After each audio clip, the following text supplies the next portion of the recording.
Had it not been for the bravery and loyalty of Salifu Dagarti, a police officer, Kwame Nkrumah's life may well have ended in January 1964. It was Salifu Dagarti who saved Nkrumah's life by taking a bullet for him. A police constable said Ametewe had opened fire in an attempt to assassinate President Nkrumah, and this saw Salifu Dagarti move quickly to shield Nkrumah with his body, an act that got him fatally wounded, and an act of sacrifice that must forever be remembered. Major General Charles Mohammed Barwah rose from very tough beginnings to become one of the highest-ranking officers of the Ghana Army. As Army Chief of Staff, he was in command of the Ghana Army at the time of the 1966 coup, as General Aferi, the Chief of Defense Staff, was out of the country.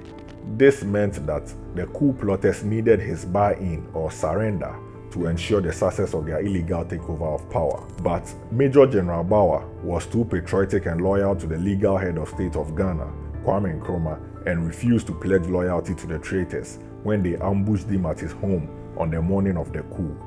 This saw him being murdered in cold blood by the traitors in the presence of his wife and children. Kwame Nkrumah writes about this tragic and shameful incident in his book Dark Days in Ghana.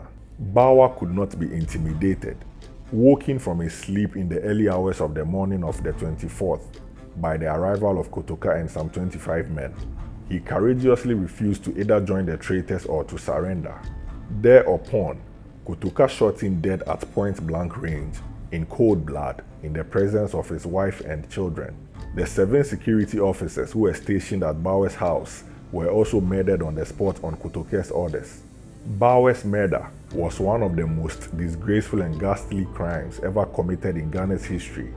In an attempt to wipe the blood from their hands, the so-called NLC gave Barwah and the security officers a military burial a few days later. What a mockery and what hypocrisy. It is also important to recognize the heroic efforts of the Presidential Guard Regiment and its commander, Colonel Zagnerigu. Rather than surrender, these men displayed loyalty and bravery and fought hard to prevent the Flagstaff House from being taken over by the traitors. It was only due to a lack of reinforcements and to ensure the safety of President Nkrumah's wife and 3 children that saw them eventually lay down their arms.